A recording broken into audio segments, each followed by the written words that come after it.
I got a haircut this weekend. Oh. Bless this girl. She was so nice, but she cut off so much. It's like a shag. It's literally like a shag haircut. Oh.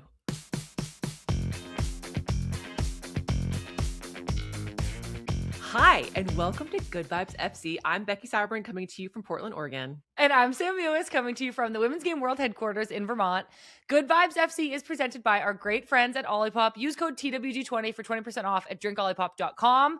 Today on the podcast, we're getting Becky's take on the first few weeks of NWSL action, including some players who have really come out swinging. I'm really excited to dive into them. Then we're looking ahead to the U.S. Women's National Team camp next week. We're going to break down the roster and preview 3 games against Japan. Finally, we got invited to a wedding, so you're going to have to stick around to hear the story about that. But first, Becky, did you hear that the women's game won the Women's March Madness Bracket Challenge with all the other women's sports pods? You know, I did hear that. Look at us. Look at us. I just wanted to say I'm very grateful. Shout out to our production team for all the help. Shout out to UCLA for sealing the deal for us. We were not going to win if UCLA didn't win. And luckily I went to UCLA, and so we picked UCLA to win, and then they won. Huge congrats to UCLA on the national championship. The game was so fun to watch. And then just a shout out to all the other pods and fans who participated. It was really fun to do something all together. I'm really grateful to have been a part of it, and I will await my award patiently. Okay, Becky, what's going on with you? Well, first I wanted to ask, do you have like a real sense of pride when it comes to your alma mater? Good question. I mean, I do. It's not like I didn't watch every UCLA basketball game this season, and I don't know how the men did or are doing, but like, I think when we win a national championship, I do feel like that like always makes its way to me, no matter what sport it is, because UCLA is one of the schools that have won a lot of national championships, and we're kind of always in that race for like the most. And so I think that having won one myself, I feel like I was watching the women's basketball team celebrate, and I like got tears in my eyes because I could just like see, and I remember that feeling myself of like pure emotion and joy. And so I think I always clock back in when it's time to win. I love that. I love Do that for you? you. I mean, I do. Yeah. We're not like in the race for the most championships like UCLA, but Embarrassing. it is really cool. Like when you hear about a UVA team like making it far in the tournament. So yeah, I mean, you're not so humble brag. I can't really compare too much to, but I mean, good for you, I guess. Yeah, well, thank you. Besides not your alma mater not winning a national championship this weekend, what else is going on? You know, kind of the same old, same old. I mean, I've been missing you. I like totally miss hanging out and getting to I talk know. soccer. So this is like a real treat. And yeah, mom life, doing interviews for teaming up. And I'm like getting back into running a little bit. Like it's been a long journey, like recovery from postpartum. Yeah. And I've like slowly, like very incrementally been making progress. And I finally got to a place where I can do a bunch of intervals of 2 minutes on, 1 minute off of jogging. And like my ultimate goal is just to be able to get back onto the soccer field and just like put some headphones in and just kick the ball around and just kind of find that like Zen flow state that I'm sure you know what I'm talking about, where it was just like you could get lost on the field for just a little bit. Yeah. And so I that's my goal. I want to get back to that. So I've been running a little bit. I've been doing some jumping and some plyos. So I'm getting close. My touch is going to Nice. be horrendous, I'm sure, but it'll be I fun just don't to get out there. know. I don't I know. Something tells me it's not going to be. I'll report back and I'll Yeah, be please very honest. please do. I'm going to, immediately put this in our notes for next episode to ask you about, because I'll be so curious. What has it felt like physically to get back? Like, what's been the hardest part to like start a new exercise? I mean, you're just like starting from scratch, but actually not even scratch. It's worse than scratch because you're physically healing from a wound. Like I'm still Yeah. have like a dinner plate size wound inside of me. And so like he also did some damage coming out. So like it's just a whole lot of things. I've been seeing a pelvic floor specialist. I've been Yeah. working with a sport performance coach who like has worked with other athletes that have Yeah. come back from pregnancy. And so yeah, it's just a lot goes into it, and you're kind of just building back up and learning like how everything is connected and how your breathing is connected to your core, which is connected to literally everything in your body. And so if one thing's not working, it just kind of messes up the whole chain. And so I'm learning a lot, and Yeah. I'm learning how to be patient and to give myself some grace, because there's good days and bad days. Yeah. But yeah, I'm getting there, which is exciting for me. I know. We really do not ever learn that much about how pelvic floor or how it's related to hormones, how all these things are connected. Obviously, I have not, gone through having a baby, but a lot of my close friends have. And, I think every woman goes through some form of needing to talk to somebody about something specific. And I just think it's crazy how little we're like educated about it. And I hope that we can do more on the topic at some point. Word. I mean, throughout the whole process, I've been like, who is gatekeeping all this information? Like, Literally. there needs to be manuals on manuals on manuals about everything, because there's just so much. There's I so much. I know. I feel really lucky that if I ever do want to have children, I feel like you, Lynn, Christy, like I feel like you guys are just gonna tell me everything and like not hide Too much. anything, Yeah. and then I'll know. You're going to know more than you need to know, for sure. We'll get you prepared should you Yeah, ever okay. choose that journey. Yeah, well, thank you, Becky. I appreciate that. Well, I'm on my own personal journey, sharp change of subject, because I got a haircut this weekend. Oh. My hair was a little too long, so I show up and I say, "Can I have a trim?" I think just 2 inches. Bless this girl, she was so nice, but she cut off so much and she gave me like really short like layers. So I like see like this chin length. Uh-huh. Like I have like a layer of chin length like all the way around. It's like a shag. It's literally like a shag haircut. Oh. So you're not feeling great about it. No, I'm not feeling, because it's like, when you can feel them cut it, when you can feel the scissors going down and you're like, and it makes the sound.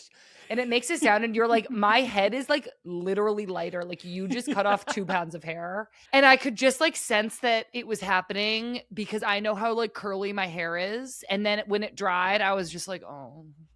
But It's I like shorter. I was so nice about it because like, what am I going to do? Be like, hey, you cut off too much. Like I would never, ever say that. And it reminded me of this time and this thing that I said to Rose that she always has back to me, where I got my haircut too short. And I went, it's fine. I just can't wear it down for a few months. And that's how I feel about this. I have for sure gotten my hair cut too short, and they have asked if I liked it. And I was like, yeah, I like it, but I'm like crying. I'm literally crying because I hated it. My problem is that at the beginning I go, look, I'm so low maintenance. Like I could barely drag myself here for a trim, that like you could do whatever you want and like I'm not going to be upset. And I say that to them. And then they have their artistic expression and they give me a shag and I'm like, oh, damn it. Do you ever go, and it's like been a long period of time because like just life, and you're like, just cut off the dead ends, and you're like thinking in your mind, it will you only have a be bob now. 2 inches. Yeah, exactly. And they're like, oh honey, it's going to be way more than 2 inches. And you're like, oh, dang it. Yeah. I'm like, I know it's time to go when I wear it down and the ends, like whether I straightened it or it's curly or I blow dried it or whatever, the ends like are just dead. Like they don't hold whatever else the rest of my hair is doing, and because like they're just, it's just like time for them to go. And it just looks ratty. And like, I guess that was like half my head. Okay. Apparently. I can't wait to see it. It's not as bad as I'm making it sound, but when was the last time you've seen me with my hair in a medium bun? Never. Literally never. Never. It's because I have a bowl cut on top of the rest of it. Oh no. Medium. She also she was really, I feel bad. I'm like afraid she's going to be listening to this. Like she has no idea. But she like also like really strong armed me into making an appointment in July to get blonder. And I'm just like, do you want to get blonder? Like, yes, but I'm not willing to sit through the dye. Like I have dyed my hair, up until the past couple of years blonde. And I don't want to sit in the chair anymore. I'm just like over it. It's like not for me at this phase in my life. Okay, great. So anyways, I'll be canceling that. I think that's a wise way to go. Yeah. Okay. So haircut, you're back to running. We should talk NWSL. I want to just cover a few games from this past weekend to discuss. And then I want to, move into some like takeaways from just this first part of the season before we head into international window. So Orlando beat Angel City 2-1 on Friday night. 2 late goals from Haley McCutcheon. Those goals were like crazy. Like the last 20 minutes of this game was all over the place. It was Angel City's first loss of the year. Giselle Thompson did score a goal in stoppage time to tie it up, but then Haley McCutcheon got another from this crazy scramble in the box. Really exciting game. I particularly really liked the Sarah Gordon Barbara Banda matchup. Oh my gosh, that was so fun the Yeah. entire game. And of course, I love watching those kind of matchups. And I was just so impressed by both of them, but in particular with Sarah Gordon, because it is no easy task to defend Barbara Banda. And I thought she did great. Great.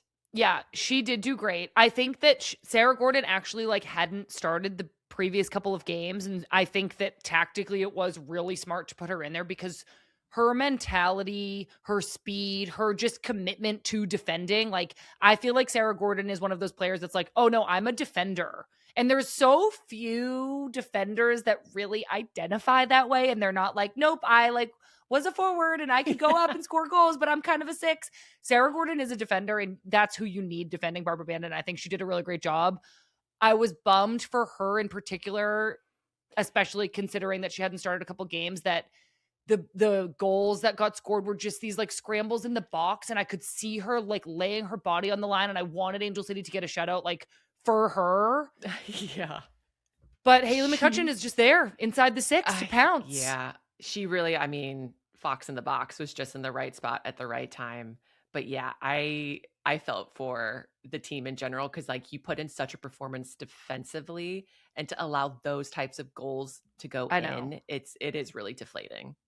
I know. Such a bummer. Angel City's first loss of the year, but good from Orlando. I thought that game was really interesting. The other game I was super interested in that I was watching with kind of a tactical mindset was Gotham versus Kansas City. I feel like both teams really needed a win, which is so crazy considering how good, Kansas City was last year, how good Gotham was last year, winning the championship. Temwa Schwing has been out injured until this game. She started and she played most of the first half. And I think it really made a difference, especially on Debinya's goal. I felt like I could tell that Gotham was so focused on Temwa that they kind of got a little bit pulled out of shape trying to defend her, and it left Debinya open. I also know that Gotham had to make a substitution because Kayla Duran went down, got injured. And so maybe that is also part of what kind of threw the back line off a little bit. But I want to know what you saw, Becky, when you watched Debinya's goal. What did you think happened to Gotham's back line?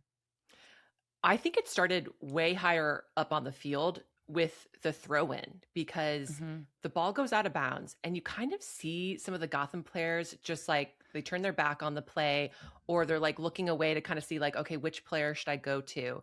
And then all of a sudden the ball just gets thrown into a wide open Croy Bethune. You see Jess Carter kind of step because she's why is Croy Bethune wide open in the middle of the field? Croy has all this space. She hits a dime ball out to Michelle Cooper, who takes a phenomenal first touch to keep driving down the field.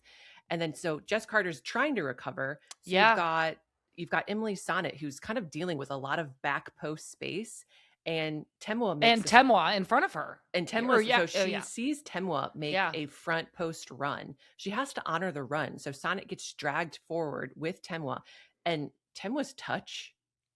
I know. Come on.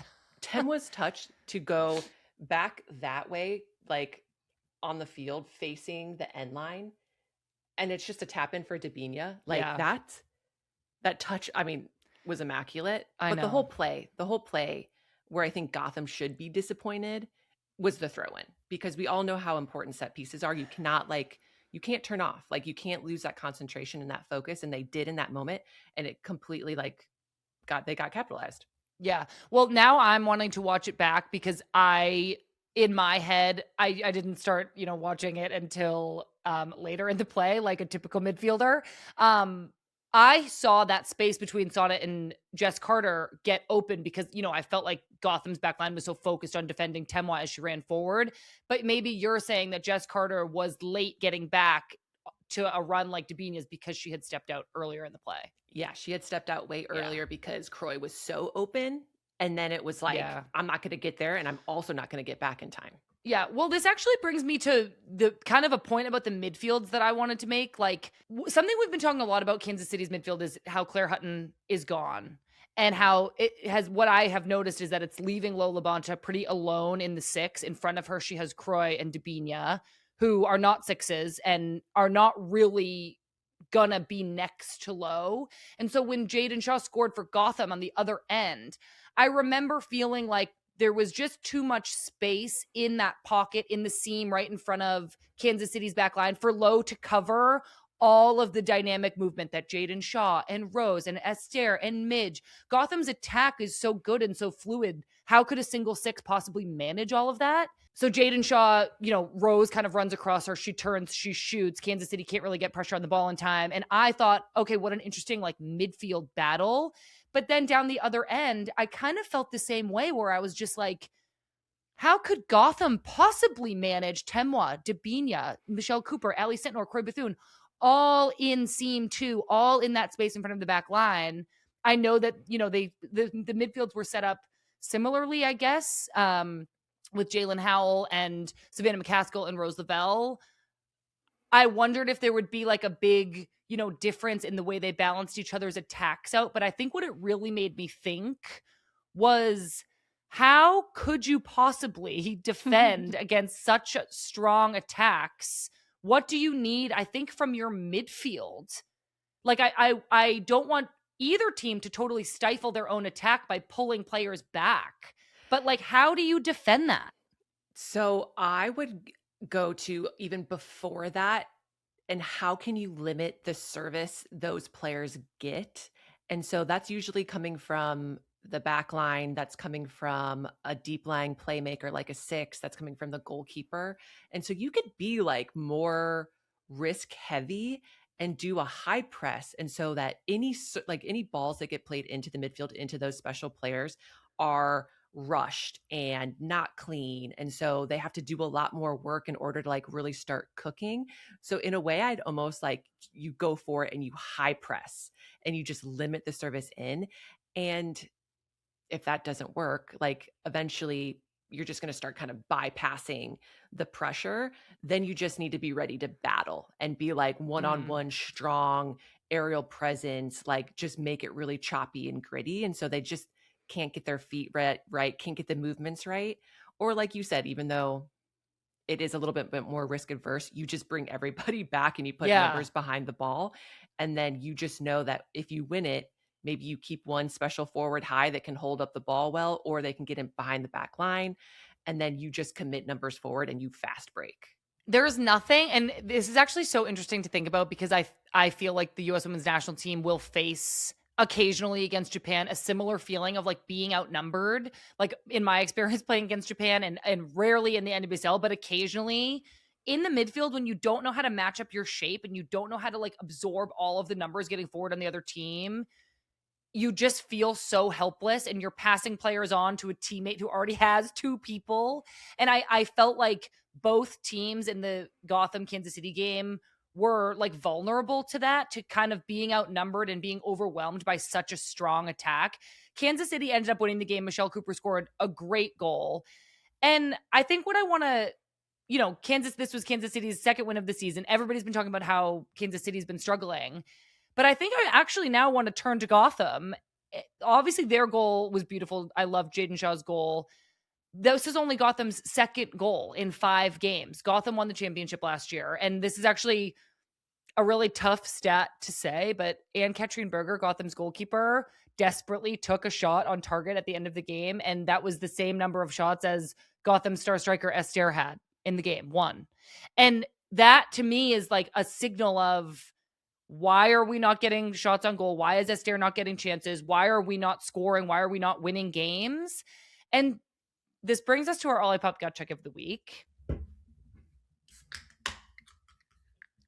Ooh, do you have a Ridge Rush? Yeah, is this new? I've never seen this before. Oh, then it's never been in one of the care packages that you send me. I don't think it's brand new, but I'm so excited to see what you think. There's a little caffeine in there. There is? Mm-hmm. Okay, needed that. Okay, so our Olipop gut check of the week. Kansas City's been getting a ton of coverage with their poor start to the season, but Gotham are the defending champions. They have 1 win. They're sitting in 13th place. Should we be concerned about Gotham, or is this slow start kind of par for the course with them? So, not to use this as an excuse, and I don't think Gotham would use this as an excuse either, but I think it's just something a reality is that they didn't really have an off season. They went and won the Mm, championship last year, had a few weeks off, and then they went to Spain and were there for a couple of weeks to prepare for the FIFA Women's Champions Cup. yeah, And it's not like historically there hasn't been instances where Gotham has started slow and then kind of found their feet and then right. eked into the playoffs and then won the championship. Like they seem to do that quite a bit. So I'm going to say this is par for the course. I tend to agree that, do I think Gotham could absolutely figure it out and then go on to win the championship again? Yeah, of course I do. Their roster is so good. They're such a fun team to watch. They have so many great players. Tierna Davidson coming back, I think, is really going to hopefully help them find some of that consistency that they have been missing.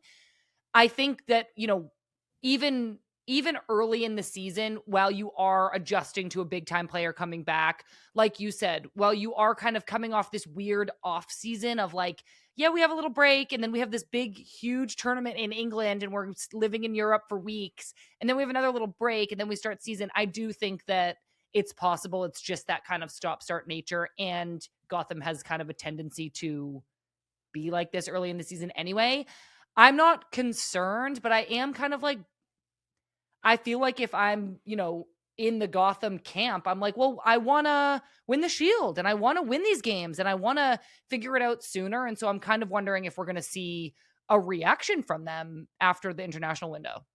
I mean, we always do see a reaction from them. They always seem to find a way to get it done when it matters. And so I am not concerned for them because like you said, they have a really strong roster. I think it's just starting to string together a couple good performances and a couple wins. And we know that NWSL, all you need is a few wins and all of a sudden you pop up to first place. Very true. Yeah, they're never going to be too far off the way this league is, unless Kansas City goes on a crazy run again. And at this rate, that's going to be Angel City this year. So okay, Yeah. things are crazy. Gotham, keep at it. Go Bats. That was our Olipop Gut Check of the week. Let us know in the comments if you think we should be concerned about Gotham. Moving on, the Spirit got an important win this weekend. Their first win of the year, and the Spirit have made the championship 2 seasons in a row. So, it taking them several games to get their first win was very surprising to me. Their goals came off of an own goal by Bay, and then Give Monday scored towards the end of the game. But what I wanted to ask you about, Becky, was Tara Rudd collided with her teammate and stayed on the field with what then she posted and showed us was this like awful gash in her head. And we posted a picture of you with your head wrapped as a reminder that this has happened before and that defenders are just built different. I want to hear about playing through a cut like that. We saw Tara Rudd heading the ball with her head all wrapped up, knowing that she has this huge gash. I'm like, I don't know how she did that. What is that like? It's the joys of being a center back, and it's so funny. I feel like the soccer gods in the universe can be so cruel sometimes because there will be games where I will not head the ball at all. Like just will never come to my head, and I'm like, this is such a strange game. And then there'll be other games where literally I am taking shots off the face. I am having to battle. I'm clearing everything with my head. And it is inevitable that if you get a cut or anything on your face, that all like it's like a magnet. Like the ball will only go to your head from that point Yeah. forward. And so it's not comfortable. I mean, it's you've got like an open wound on your face. Like it's like you have to head it. Like, what are you gonna do? You Yeah. have to continue to play. If you can't do that, then you should just come off the field. And I feel like, she didn't have a concussion. She went through the protocol.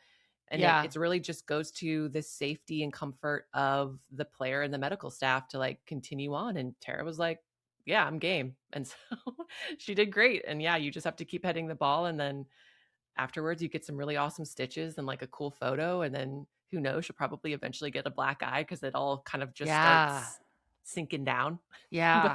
yeah, it's funny because that picture I saw you guys post that and I was like, yeah, the Yeah. wrapping with the black tape, like it's a look. It's So definitely a look. badass. When I was like 15, in a similar way, cut my head open, hitting heads with somebody on the field. And I was I don't know if I've told this story on here before, but I had a huge gash and I could not continue to play. My head was like literally fauceting blood out of it. and I had to go in an ambulance to get the stitches. And I remember the EMT said, yeah, we have a 4-inch laceration coming in. And I started hyperventilating because I was like, it's 4 inches. That seems rather long. It was really big. You've seen this scar I have on my forehead. I've never really noticed it, so that must be like they must have It done a blends great right job. in with my wrinkles. So Perfect. I can never get Botox, the scar will be too obvious. I will say though, Sam, I did watch you break your nose in a game. Yeah. And then I think you kept playing. You didn't? Did you get subbed out? I think because it was just it was like a friendly and like a victory tour. You did come out. And I think I came out because it was bleeding so much, and they were just like, "We got to keep this game going." Okay, I think then what I remember is that you were just down on the ground, and you were just like, "I think my nose is broken, and there's just blood profusely." That was a different time against Australia, and I did keep playing in that game. Okay, because I was like, "Oh, like she's tough, she's baller." That was earlier on in my career, and I was like, "Yeah, they'd have to drag me off." Okay, well, shout out to Tara Rudd. Very tough. Hope you're okay. You looked like a badass. Okay, before we move on to what's coming up with the US Women's National Team, Becky, I have been thinking about this for a few weeks. There are some NWSL players who have taken me by surprise early this season with how often I'm hearing their names, how great they're doing. Maybe they're just names I haven't heard a lot in the past, or maybe they're rookies, but I think I felt like it was important to be like, okay, these are the names that are like showing up time after time. And I just wanted to like give little mini bios on them. Just so in case anybody else out there is like, yeah, I didn't know that much about her either. So first up, we have Kiki Van Zanten with the Houston Dash, who is leading the league in goals with 4 goals. Her name's at the top of the list, everybody. And Becky, can you tell us more about Kiki Van Zanten? Of course. Yeah, she was drafted by the Dash in 2024 after a really strong collegiate career at Notre Dame, but she had a season-ending injury, a foot injury that took her out for the rest of the year, and she only just got back in April 2025. And it feels like the Dash and her, they're like kind of finding their stride at the same time. And she scored a brace against the Legacy in the Dash's second game. And I feel like she's been riding that momentum ever since. She's got, like you said, 4 goals this season, with the most recent coming from Racing Louisville. And watching that goal, like even with 5 defenders around her, she still just somehow found a way to slide the ball through. And I feel like that's a forward that's like really feeling it and kind of knowing like the open spaces and the angles that you can get away with. But what's really cool is that she's got a younger sister in the league as well. Her younger sister is 21 years old, Mimi, plays on the Wave. They grew up in Illinois, and it was really cute. Okay. Mimi made her Wave debut this against her sister this year. And so they've got a really cute little like jersey swap situation going on. You can see it on Instagram. And what's really cool, both sisters play for Jamaica internationally. Oh, okay. All right. Very cool. I have noticed both of them. I heard just a few, rumblings of more sisters being in the league, and then just really seeing Kiki scoring so many goals. Like, sometimes if you miss part of a game, you're just looking at the score sheet, and I've just been seeing her name over and over. And so that has been really exciting. I also wanted to shout out Kat Rader, who's 21-year-old forward from Florida. She went to Duke and was at Duke. She was part of a duo with Michelle Cooper. Now she is also doing great for Houston. She's hit the league really fast. She scored in her second game. And I just think that Kiki and Kat are kind of part of this new reinvigorated Houston Dash. And I just wanted to say, while I'm shouting out all these incredible players who are, starting the season off so strong, I did predict a Houston Dash glow up last season. You did. And so I think maybe I'm just a little bit like ahead of the curve. Yeah, I think that's fair to say. And I think we've talked about it before on the pod, but it like takes a team a little bit of time to settle. And you've got a coach in Fabrice Gautreau who has been at the helm for only about a year at this point. So he's inherited a roster that wasn't his own. So he's got some time to make some key moves for players that maybe fit his playing style a little bit more. And now they have some time to settle in. So it's really nice to see a team that we've seen glimpses of great soccer. Yeah. Turn those glimpses into 45 minutes and then into 90s and then into a run of, games. And so it's fun to see them putting it together. Yeah, I totally agree. I think Houston is getting so much coverage on this podcast this year, and that's just partly because they're winning, and partly because it's been fun to watch that, and partly because of players like Kiki Van Zanten and Kat Rader. So I want to move on to San Diego, because for San Diego, alongside what's like an absolute unit of international talent, Ludmila, Dudinya, Kenzadali, Leah Godfrey has been stepping up. And again, I'm just like, where have I been? But Becky, tell us about your fellow UVA alum. See, that's where my UVA pride comes in, is like all the other UVA professionals that are playing in the league, because Yeah. they are getting it done. 24-year-old rookie played at UVA. She did miss a season due to a knee injury, but came back in a big way, helped the team get back into the NCAA tournament because we had missed it the year prior. And she scored in her second game against the Utah Royals. And it was just this like very composed technical finish that I kind of like found myself being like, oh, like that was very impressive. And then she just went on to score in her next two games. And so she's got 3 goals and 4 total appearances, which great stat. And like you said, she's just a part of Jonas Idevall's attack that like they like to be fluid, and Mm-hmm. she's a combination player, and you can just kind of put her in, and I think she adjusts well to whatever Yeah. defensive opponent she's playing against. And yeah, I mean, I can't wait to see more from her. Okay, shout out Leah Godfrey. And then, the last, team and couple of players we really have to shout out, Melissa Kostler at Denver. She's a 26-year-old German forward. She went pro at 17, so she's been a professional forever. She's been playing in Germany in the Frauen Bundesliga.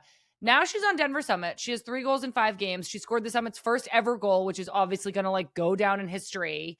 And she's just, again, one of those players who is proving herself to just be a natural striker. Every time she's on the ball in and around the goal, I'm just like, I think that's going to go in. So she's been like a fun treat to get to watch, and I think is one of those players I didn't know that much about coming in, and now I'm like, wow, she's really proving that she's going to score goals.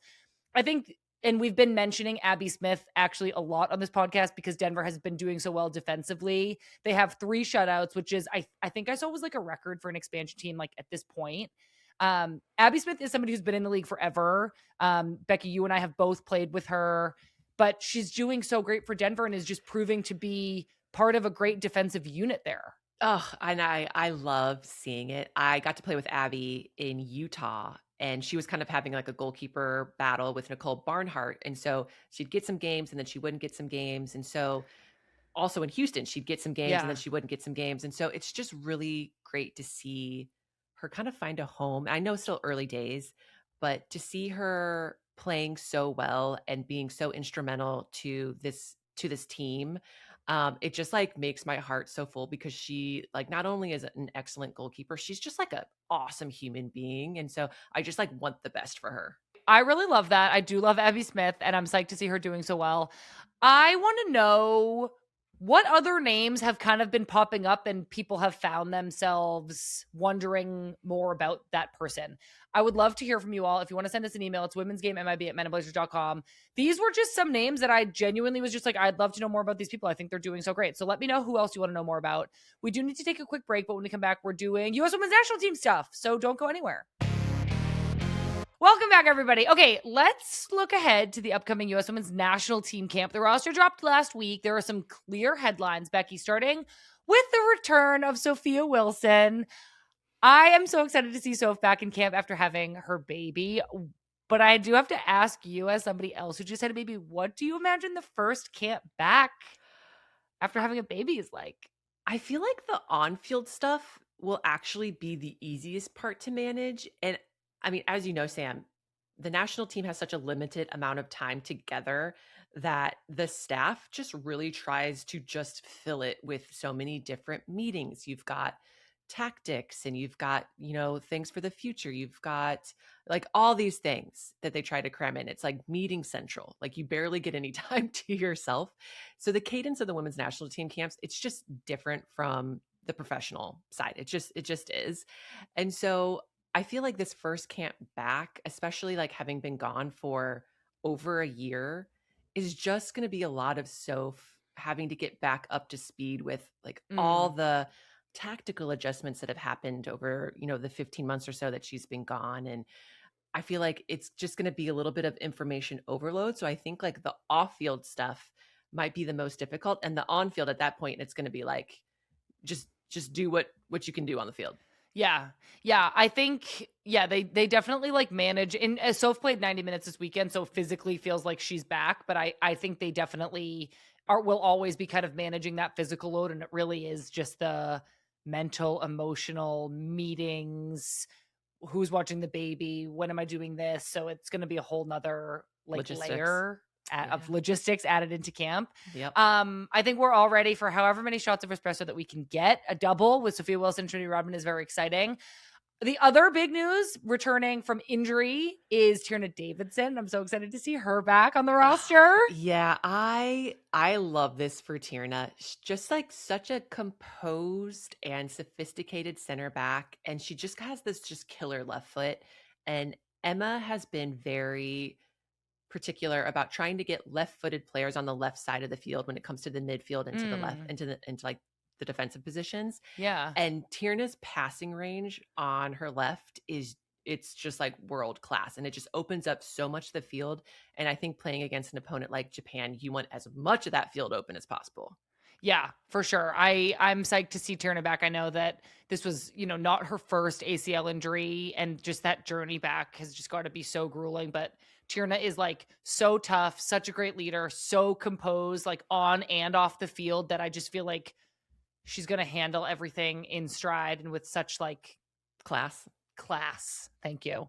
Mm-hmm. So a couple other just roster notes. Mandy McGlynn is out with a finger hand injury. So Jane Campbell is going. Jane Campbell, we've talked about on this podcast a lot. She's having a great start to the season with Houston. So I'm excited to see Jane get called in.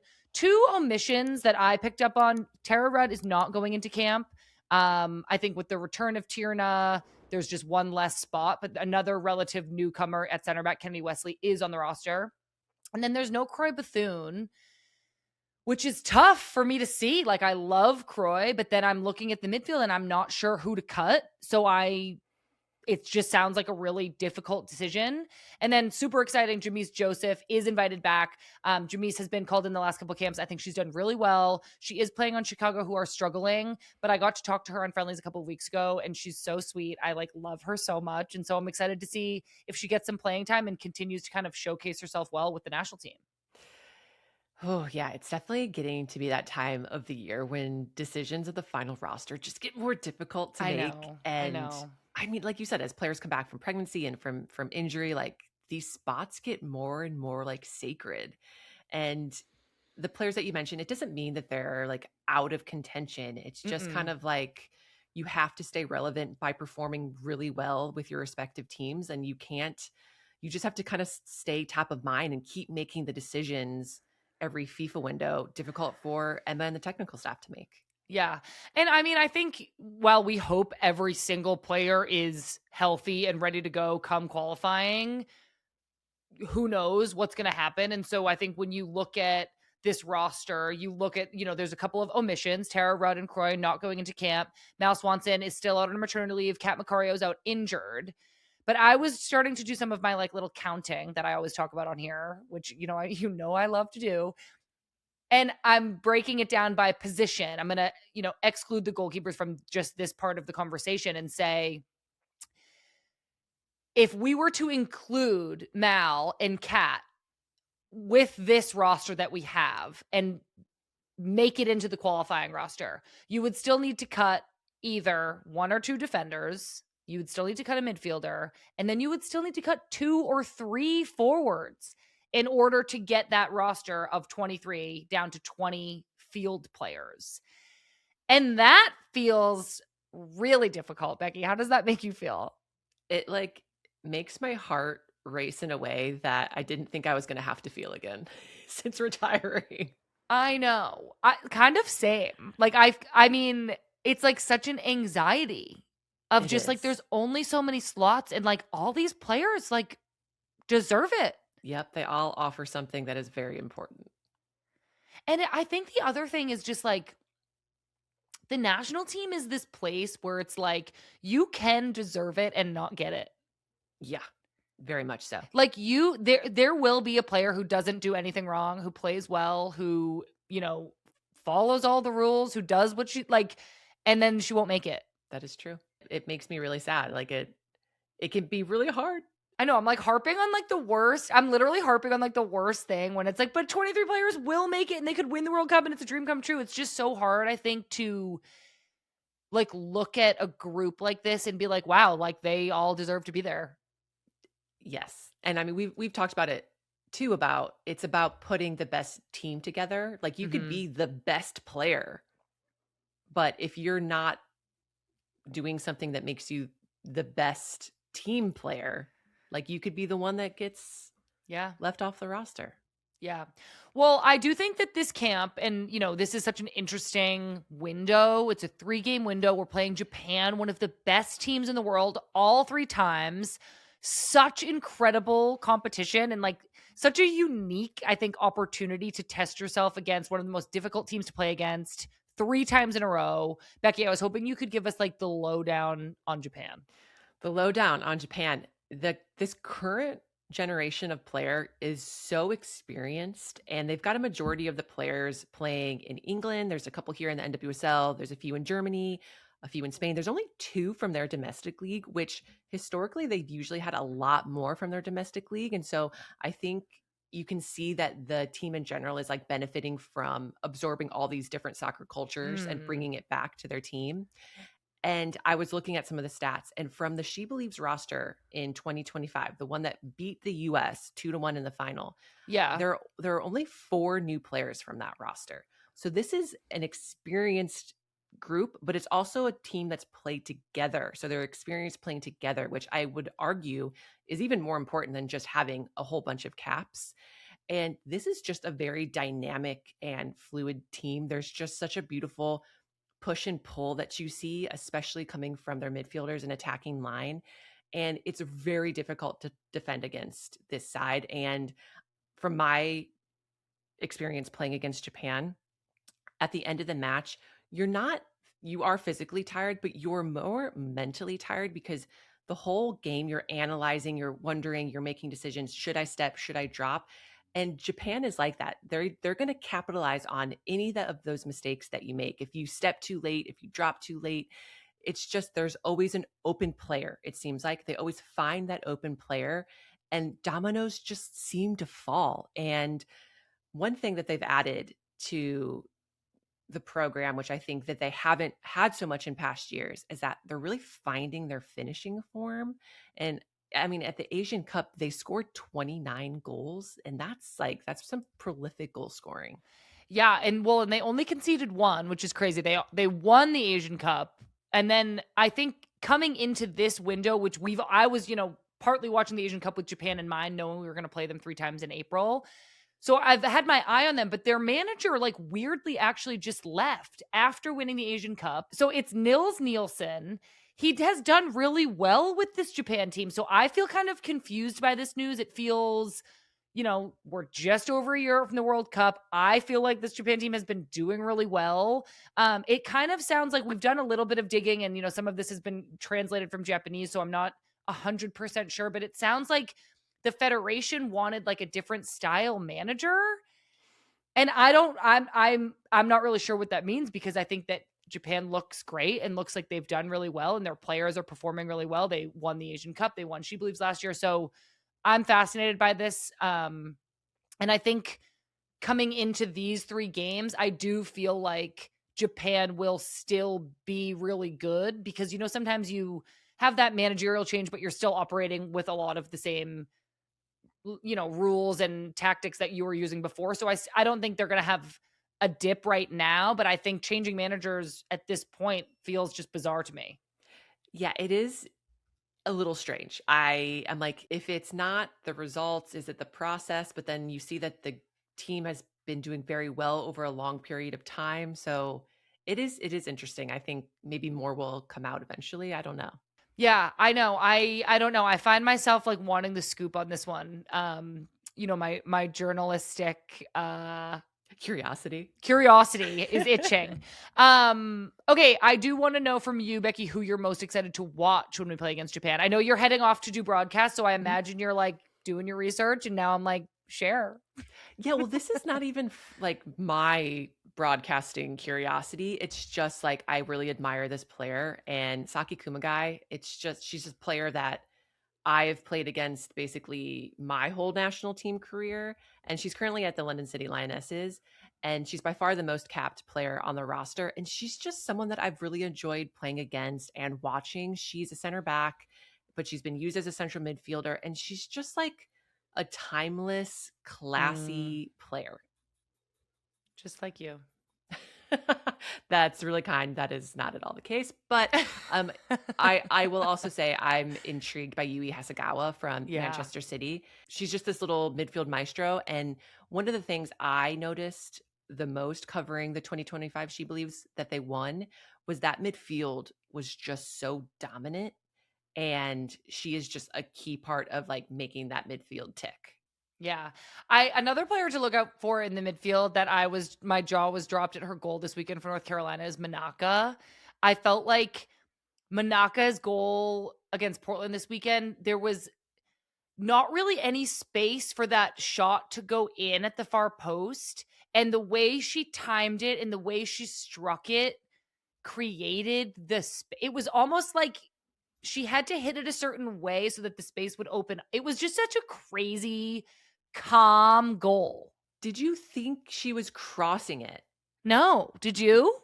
I was wondering because you do see a couple players crashing on the far post, and I was like, was she maybe trying to Passing it like there? maybe, but Maybe. then the fact that it was like on her right foot, so it would be yeah, if she was assisting that with her right foot as a pass, that would have been phenomenal. So I mean, either way, it's like they do always say, like if you can play a ball that if it goes untouched, it will go in the back post. Like I used to always think that on like free kicks or crosses, it's like you ask so many questions of the goalkeeper and the defenders that if it goes in, it goes in. And if somebody taps it in, somebody taps it in. And if a defender tries to clear it out, running backwards towards their own goal, good luck.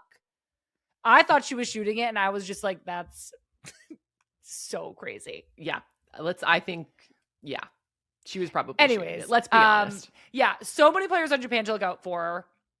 Super excited for these games. And Becky, I know that you also had the opportunity to talk to Emma Hayes about these games coming up, about the US Women's National Team, about the World Cup.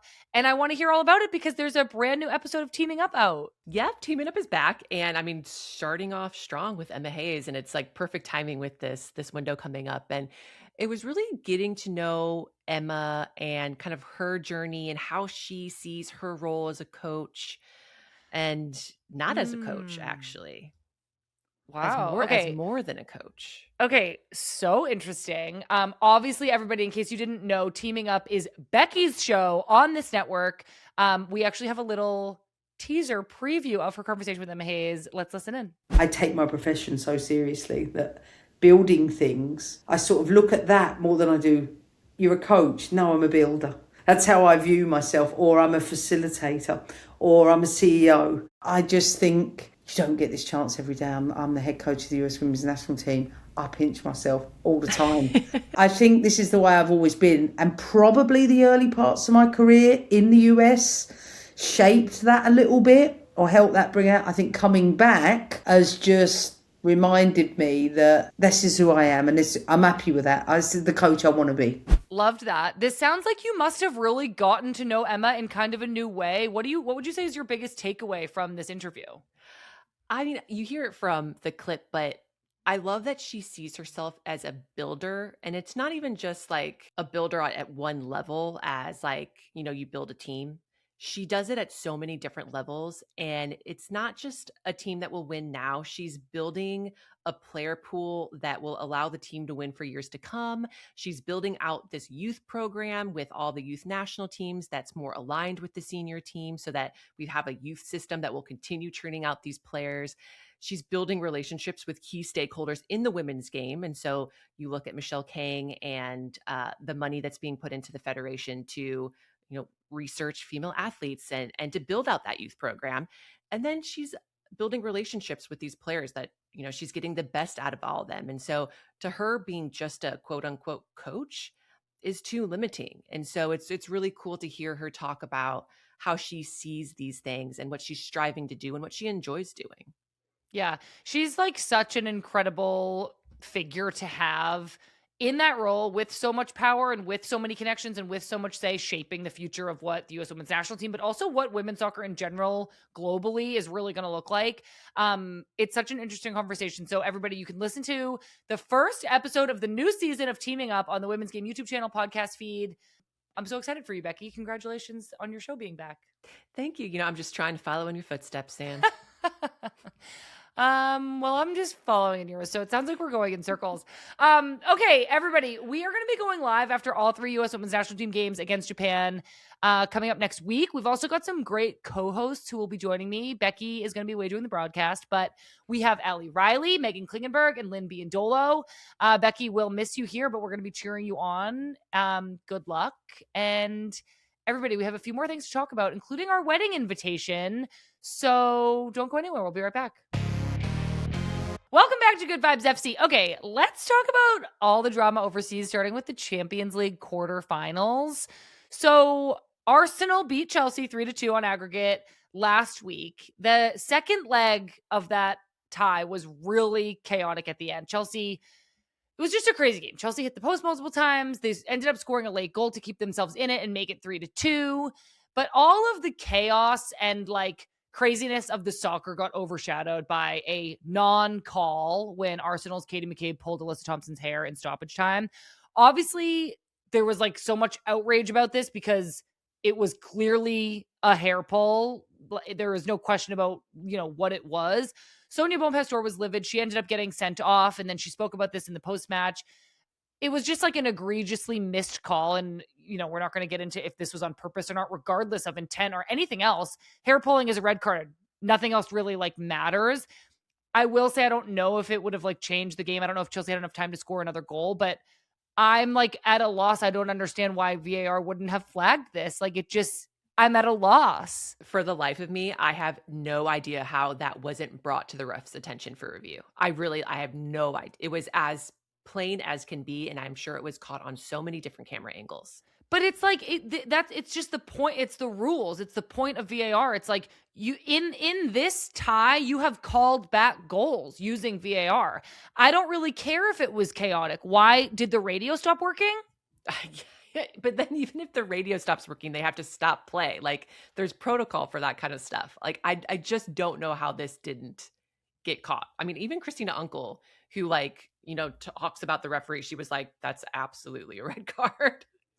I mean, it just isn't really up for debate. And it was this crazy thing that happened. And I do think that Sonia Bonpastor's reaction and knowing that they had a couple goals called back, one of them upon review did look like a pretty soft foul in the first leg.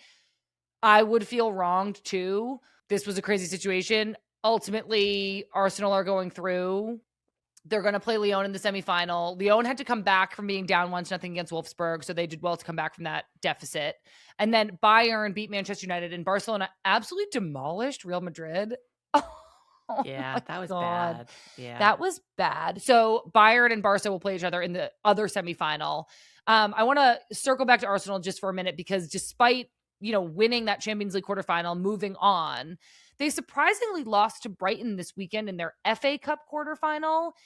And I was wondering what you thought about this, Becky. Is this one of those instances where, Arsenal, all of Arsenal's eggs are in the Champions League basket? They couldn't bring their full selves to the FA Cup at the weekend because they just had this crazy emotional game midweek.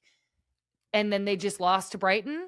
I mean, perhaps. I do think they're playing so many games right now, 3-game weeks, a lot of travel. And so you do want to rotate your roster just to prevent injury and just to keep people fresh. And so if you have to prioritize something, you're probably going to prioritize Champions League and just the regular league over the FA Cup. I mean, they still have such a talented roster that you would think that they would be able to beat anybody. But watching back the highlights of that game, Brighton looked up for it. I know. So kudos to them. They had some great goals. Well, and when, the only thing on the table right now for Brighton is FA Cup, so you get up for it and you throw. For sure. I was thinking if I was Brighton's, I was having this conversation with myself, I don't know, doing chores around the house. And I was if I was Brighton's coach, what I would have said to get the team, be we can beat Arsenal would be this is our chance to win a trophy. Like, they're distracted. They're doing all these other things. Like, they're not going to be up for, like, I would have convinced the team to be like, this is our shot. And it's like, it feels like such a cool opportunity for a team like Brighton to actually go all the way and win a trophy when some of these other teams, like we're saying, do have one eye on other competitions. Are you saying that you're hoping So that go Brighton wins Brighton. it? Yeah. Are you a Brighton fan? I mean, no. So now we're looking at the FA Cup semifinals. That's going to be Brighton, Chelsea, Man City, and Liverpool. An interesting quad. Those matches are going to be played on May 10th weekend. The FA Cup final is May 31st. And that is kind of like a reminder that the European season is kind of suddenly approaching its end. So after this upcoming international window, Champions League will be April 24th and 25th. The second leg's on May 2nd and 3rd. Then there's only 3 weeks of WSL left in the season. It looks pretty clear that Man City is going to win the whole thing. But Arsenal, United, and Chelsea are still fighting for that automatic Champions League slot for next year, which they can secure by coming in the top 3. So there's still a lot to play for in the league. There's still FA Cup. There's still Champions League. Lots to watch. But it's kind of like coming down to the wire. It is. And aside from City, like you said, those 3 clubs, they're really tight in the table. Like there is still a lot to play for. So I imagine some of these final games are going to be like pretty awesome. I know I was just reminded of this, but the final match day is there's a game between Manchester United and Chelsea, and that like might determine the spot. Oh, that's sick. That's awesome. I know. It's like pretty crazy. Okay, I do want to head over to the inbox. I've been teasing this all episode because we got Becky a wedding invitation from Aubrey and Leo. Do you believe it? I do. I'm surprised it has taken this long. So am I. I'm gonna read their beautiful message to us. Thank you so much for the invite. Aubrey and Leo write, from one hot dog to another, I'm getting married and I just had to reach out because your podcast is the best. All the shows are great. I'm always laughing and having an okay time. Now Aubrey and Leo are talking to me. You say you're the best wedding guest, Sam. Well, come on down to Florida and party it up. Becky, Lane, Christy, come too. Bring the kids. Thanks for always giving me a good laugh and some entertainment on my long drives to and from work. Warmly, Aubrey and Leo. I'm obsessed. And then there's it was handwritten too. Handwritten wedding invite. That is so lovely. Well, congratulations, Aubrey and Leo. First off, like that's awesome. And I would say that if you can get Sam Ewis to come to your wedding, you absolutely should, because she really is the life of the party. I've seen you at a few weddings, and I will say, you know how to bring it. I like, my favorite version of myself is like wedding guest. Wedding Sam? Yeah. It's actually the best when you're like the college roommate of the bride, because then like I feel like your like reputation coming into it is already like, oh, I get to be a degenerate this weekend. A degenerate from your UCLA days. Yeah. So I've done that for like a few of my college friends, and it's just been like, this is the role I want to play. You know? I mean, degenerate does cover it from my memories of you. Yeah. So Aubrey and Leo, I don't know if you want to rescind the invitation after hearing more, but congratulations. Thank you so much for the invite. We'll put it on the calendar. We'll see if we can swing it. Don't forget, everybody, you can write to us with questions. You can send us wedding invitations. You can send us an email, womensgamemib@menandblazers.com. Okay, Becky, this is the end of the podcast, so it's time to leave our listeners with a good vibe. My good vibe is over this weekend, I went on this little nature walk at Reed College, which is like a 20-minute drive from my place. And we brought Ro, and we were with Zola and 2 of our friends. And we were like, not quite sure how it was going to go. And Ronan had such an amazing time. He was just staring at all the trees and like all the sound of the winds going through the leaves. And it was just like, he had such a great time. And then he just promptly passed out right on Zola, and he did that baby thing where like his head starts going in a way where you're like, are you okay? Like you have to like move his head. Use your neck. Yeah, exactly. But it was like really lovely just getting to spend some time out in nature with the fam and some friends. That is so nice. Well, I'm so glad that you enjoyed that. I have a similar good vibe because Christy and Jagger are coming to visit me this week. Oh, that's so great. Have they been to your place? Yes, they have once before, but Jagger is like a new age now. So I went back to my trusty friends who have all the baby stuff, and I borrowed some new baby things like a high chair and a baby gate. We're gonna take Jagger to a petting zoo. Oh, that sounds so fun. I'm like so excited. My parents are gonna come for the weekend as well. We're gonna celebrate Jagger's birthday. And I just like can't wait. I'm like making all this food. I'm gonna like make lasagna and like chicken Caesar salad wraps, and Amazing. I like have all these plans, and I'm just so excited. And we're getting a cake. Oh my, how old is Jagger turning? 1. Oh my gosh, it's a big one. I know. I'm so excited. And look at you just hosting the family. I know. I just want Jagger to, I don't know, roll around in the backyard. We do have to, I wrote about this in our newsletter. If you're not subscribed to our newsletter, you should check it out. But I wrote about that we have to make sure that Chester is very gentle. Chester is my big dog. Yeah. Yeah, definitely. We're getting to the point where Ronan is starting to like track the cats and like reaching out, and I'm just like, oh, this is gonna be a nightmare. Yeah. Yeah. Yeah. You can't really tell a cat to be gentle. No, everybody will learn. Everybody will learn. Everybody will be okay. Okay, what wonderful good vibes. That's it for this week's episode of Good Vibes FC. Please make sure you are subscribed, whether you're watching this on YouTube, which is so fun because you get to look at our faces as we talk, or if you're just listening to this wherever you get your podcast, please just double check that you are subscribed, following, liking, commenting, doing all the things. It really actually helps us out a lot. You should also check out last week's episode of Muse Squared. You should also check out yesterday's episode of Teaming Up with Becky Sauerbrunn. And stay tuned for Friendlies with Sam Coffey coming up on Thursday. So many good episodes coming out. National Team's playing next week. We've got all these live shows. Follow along with us on Instagram, TikTok, Threads, Blue Sky, Women's Game, MIB. Okay, everybody, that's all I have. I'm Becky Sauerbrunn. I'm Sam Mewis. Love you guys. Goodbye. Bye-bye.